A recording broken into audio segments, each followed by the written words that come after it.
Sarah Marrinan with Keller Williams here, and I go back and forth with my guests on my personal page and my Facebook business page. And Bitcoin is kind of this thing. Some people know stuff, some people think they know stuff, some people know a lot about it and have strong opinions about it. And I just thought, why not make sure everybody knows what Bitcoin is on a very basic level. Cryptocurrency is actually the genre that we're going to talk about right now. And so I brought in somebody who studied it and knows a ton about it and wants to tell you about it. And his name is Jerry. Jerry. Hi, Sarah. Thanks for having me today. All right. So I kind of tipped it off a little bit. Bitcoin. What's Bitcoin? The $1 million question, right? People are still trying to wrap their heads around it. And there's skeptics, and then there's people that are really have strong opinions about the future of it. Essentially, Bitcoin is digital currency that can be used for goods and services online. It's electronic only. It's a solution for texting money at its core. That's the simplest way to put it. Texting money. Yeah. So cryptocurrencies. Bitcoin is just one of them. What are some other cryptocurrencies? So there's what we call the big three. There's Bitcoin, Ethereum, and Litecoin. Those are the big ones. Market cap size. There's literally over 1,900 other cryptocurrencies, and because everybody just starts one, or how does that happen? Well, sometimes what happens is they'll take the Bitcoin code, which is open source, and they'll fork off of it. That's what it's called. They'll fork it, and they'll make some changes to it, and then that becomes a different coin.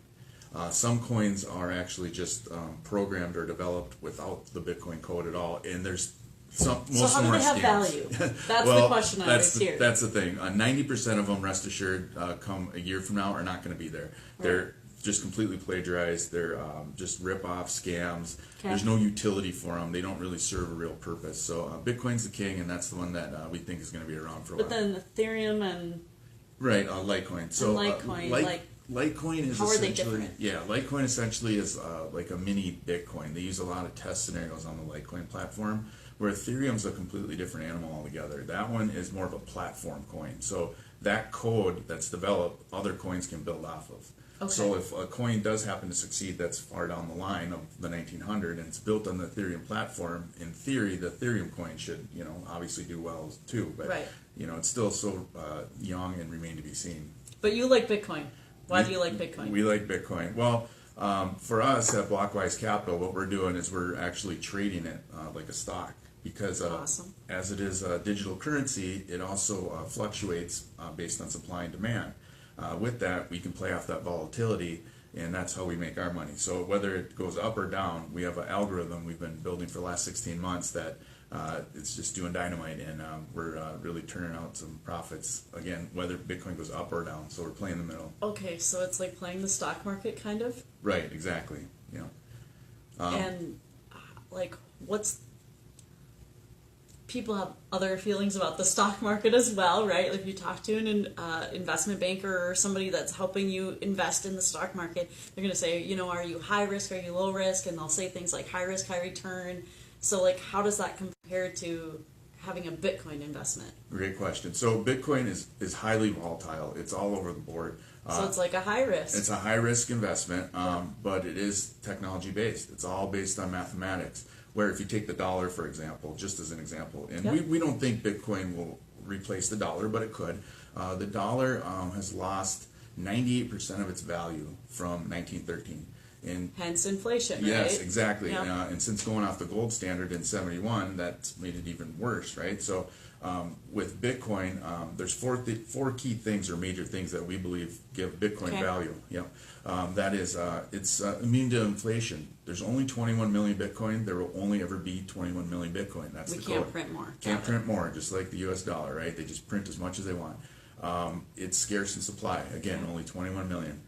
It's fungible. So my Bitcoin is worth the same as your Bitcoin, Sarah. I send you one. Darn it! It's worth the same. And it's becoming more socially accepted. Okay. And with those four things outline what gives something value, in our opinion. We think Bitcoin's here to stay. And like I said, we're using it as a stock and trading it. And our goal is to take Bitcoin and make it into more Bitcoin through our trading algorithm.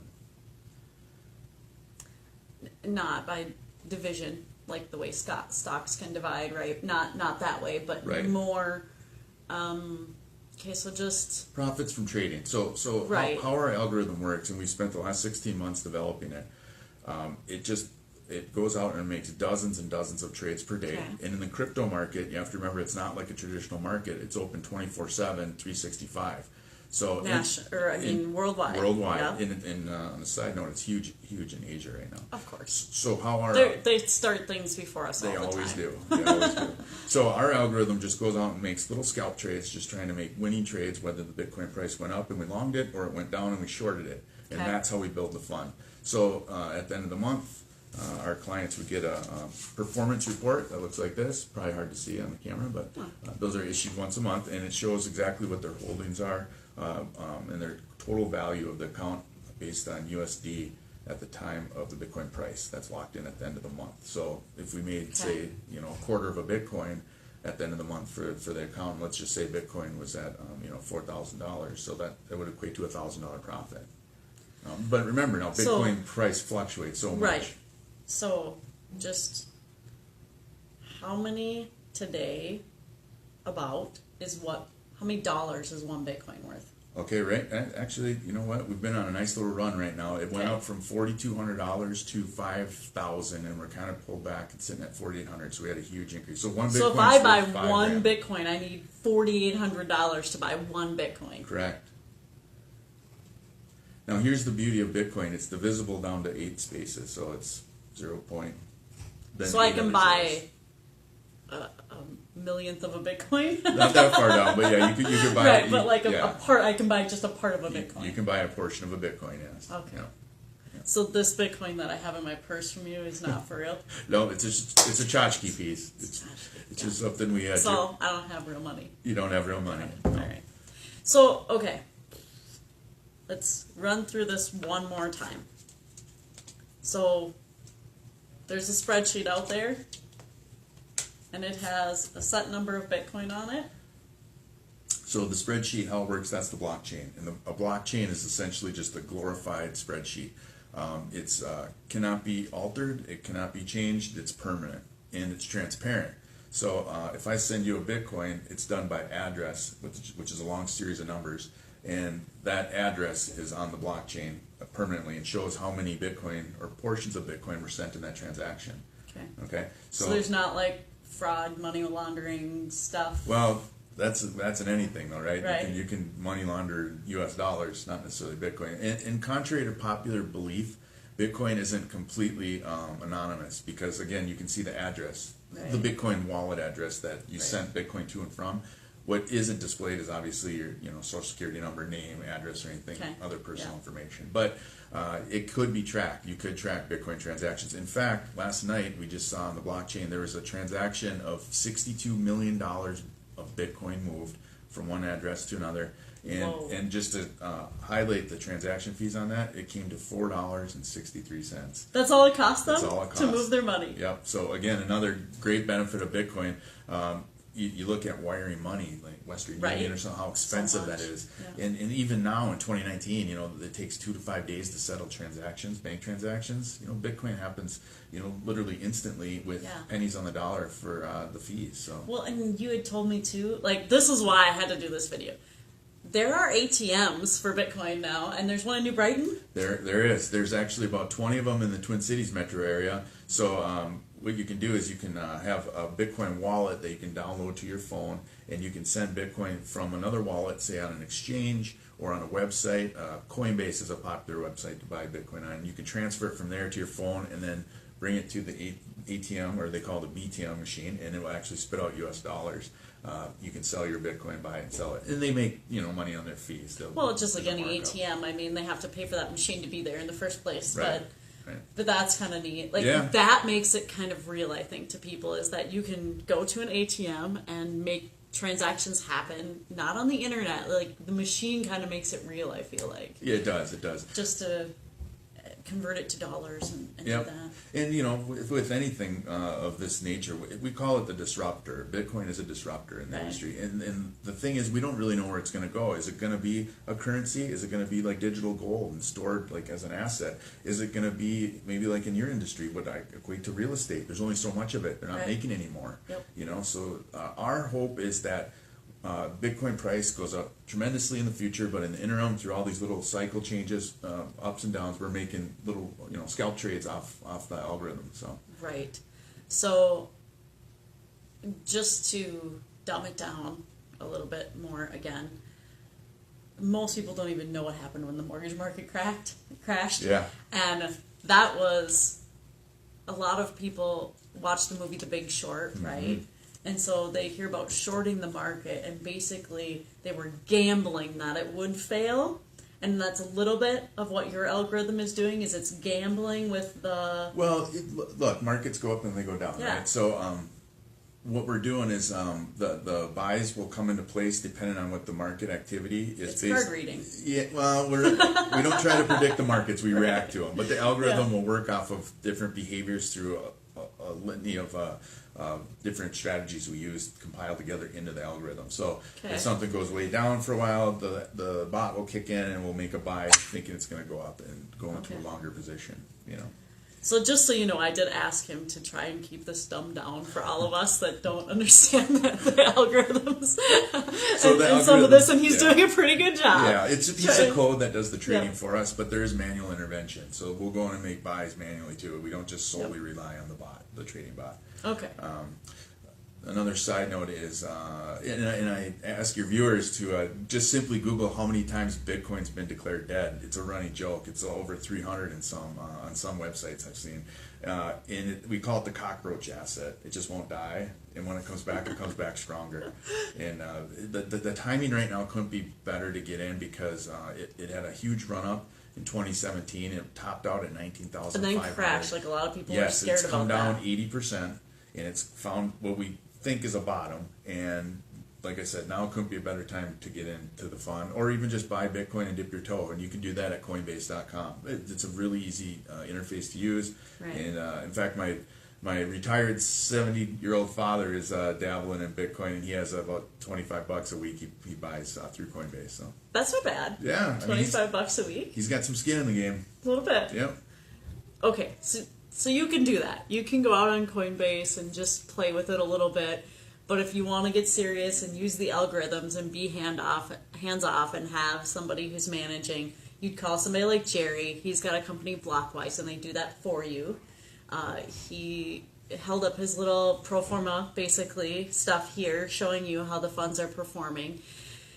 And I don't know, like, it's hard to get your mind around it, and so you just kind of have to either decide if it's something you want to go after or not.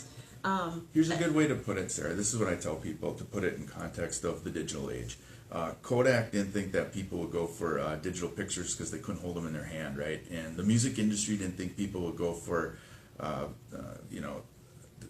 the music industry didn't think people would go for digital music because they couldn't hold a CD or an album in their hand. And Blockbuster didn't think people would go for streaming videos, right? Why would currency be any different going digital? Well, think about it, though. Nobody... I mean, some people carry cash, but nobody really even carries cash anymore because we all just swipe a card. Right. And I notice it with my kids. It's hard to teach them the value of money when you don't have that cash to, be like, watch it dwindle down. Yep. And this is just another version kind of in my mind Think about logging into your bank account. You see the dollars and the balance in there. You can't touch it, right? Right. Kind of the same mindset, and it's a big undertaking to get people to understand and to break down that barrier. Yep. But the adoption's getting closer every day. And the beauty of it, like I said, we don't really know where it's going to go, and we're not necessarily married to Bitcoin itself. We just think digital currencies are going to have a place in the future. So the algorithm can quickly. So that's why you're not changed Bitcoin Capital and you're Blockwise Capital, Exactly. because it'll be whatever coin is best. Exactly. Whatever cryptocurrency, I should say. Yep. Whatever's going to yield the best return for our investors. So. Cool. Yeah. I guess it's still one of those things that's just hard to wrap your mind around for most people. So if somebody wanted to just really talk to you about, okay, Jerry, first let me just see how this coin thing works, because I'm very scared because I saw the crash in 17 and what happened to all those people, and did they lose their life savings, and if they just want to have a conversation with you about what really happens, like, how do they get a hold of you? Okay, so obviously, you can just go to the website, blockwisecapital.com. I got a nice, robust FAQ section that's really in a simple form that answers some of these basic questions. Right, so you don't actually have to talk to him. Just like people don't want to talk to me, they just want to look at House Online. It's fine. Right, right. And if they wanted to take next steps, we don't charge people for this. I would for the consultation. To get people interested in buying Bitcoin, because you can certainly buy Bitcoin on your own. What we're doing is we're turning your Bitcoin into more Bitcoin through our algorithm, right? So, but we're more than happy to help people get started and just learn about the industry. We just think that there's going to be a place for it in soon, very soon, 2 to 5 years. So on that note, you say we. Who's your we? Okay, so we have I have an angel investor that's part of the company. We have a couple of developers and a mathematician on staff right now. We're a pretty small operation. We've got about $250,000 in the fund right now. We're trying to get it to $500,000 by the end of Q3, and maybe the next step would be $1 million by the end of the year. So that's our goal. And you can start with as little as $5,000 to get into the fund. And how it works is we would then take that USD and we'd find a good entry point, the lowest price we could find to buy Bitcoin for you on behalf. And then we'd send it into the pool with the rest of the investors, and the algorithm works its magic, and we start trading instantly right there within a matter of a couple of days, and you're underway. So you ditched your whole life to start this, the things that you were doing before. That's a lot of faith in something. Yeah, well, I'm a tech guy by trade, and I'm a web designer of about 15 or 16 years. And what had happened is I got laid off on my birthday, no less, July 2017. And when that happened, I was, like most people, trying to figure out what my next move was. And a developer that I knew introduced Bitcoin to me, and it was $1,800 at the time for a Bitcoin. And I bought one, and it had this huge run up, right? So it gets up to 19.5 by the end of 2017. And at that point, I was, very, very interested. And more so, what else could we do with this? And that's why and how we started the fund. That's where it was born from, to help other people get involved and all of us make money together off of it. Right. And I went through a local attorney here in the greater Minneapolis-St. Paul area who specializes in cryptocurrencies and SEC type things. And he drafted our private placement memorandum. It's a 60-page document. It explains all the ins and outs of the company. That's a specialty, by the way. Yeah, an attorney in cryptocurrency. Well, you're going to see more of them. In fact, there's one I found him through another guy who was an attorney out of Nebraska who accepted Bitcoin as payment. That's what led me to this guy locally here. That's super cool. Yeah. And we are a tech city. Minneapolis is a big tech city. So you were in California, right? Yeah, in San Diego. And then, because we're a tech city. And this is a good place for this. Yep, and I had moved back 2 years ago after the layoff, to be with my family and such. And, we're really doing well with it, and we just want to get to the next level. So. Yeah, that's super cool. Like this, I could talk about this all day, but we'll probably cut it off. Yeah, for sure. Cut it off here. It's just so intriguing to me because I just think about it in comparison to some of the things you said about real estate, like land is finite, cryptocurrency is finite.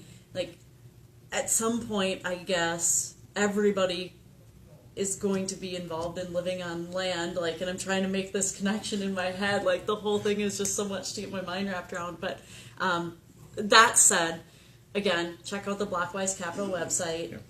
Jerry's contact information is there if you decide that, it's cool and you want to talk more about it, or if you want to just do a little bit of your own day trading on the side and dabble in that first and before you get too into it. But yeah, just cool stuff. Any questions that you have for me or things you think I should have brought up? Other questions you get from other people? Sometimes they try to equate it to other tech things, and I compare it to the 2000 era, late 90s, early 2000s with the FANG stocks, Facebook, Apple, Amazon, Netflix, Google. There's opportunity missed, and this is one that I think we're there now with Bitcoin because the price is so low. Well, nobody predicted it with those either. True. But we saw the adoption and the people who kind of in their own mind accepted it and then saw the adoption and got in and took the chance, right? Look at how they're doing now. Right. No risk, no reward. And on that note, referencing those companies, my closing thought is always don't bet against technology. Well, technology is taking over a lot of stuff, and they say that the tech evolution is equivalent to our manufacturing. The boom, how that took away so many jobs in automation and those things. And I don't know. I agree. Tech has taken a lot of things out of the humans' hands. Yep. but it's produced other things. Right. You know, Other new jobs, like opportunities, yeah. this job that you have never would have been there without No, it, right? I mean, no. if we didn't have the internet. Right. Not pre 2009, anyways. You know. Right. Yeah. So. So cool stuff. All right. Thanks Sarah. everybody. Thank Call you. me if you need anything real estate related, you know. All right. Have a good day.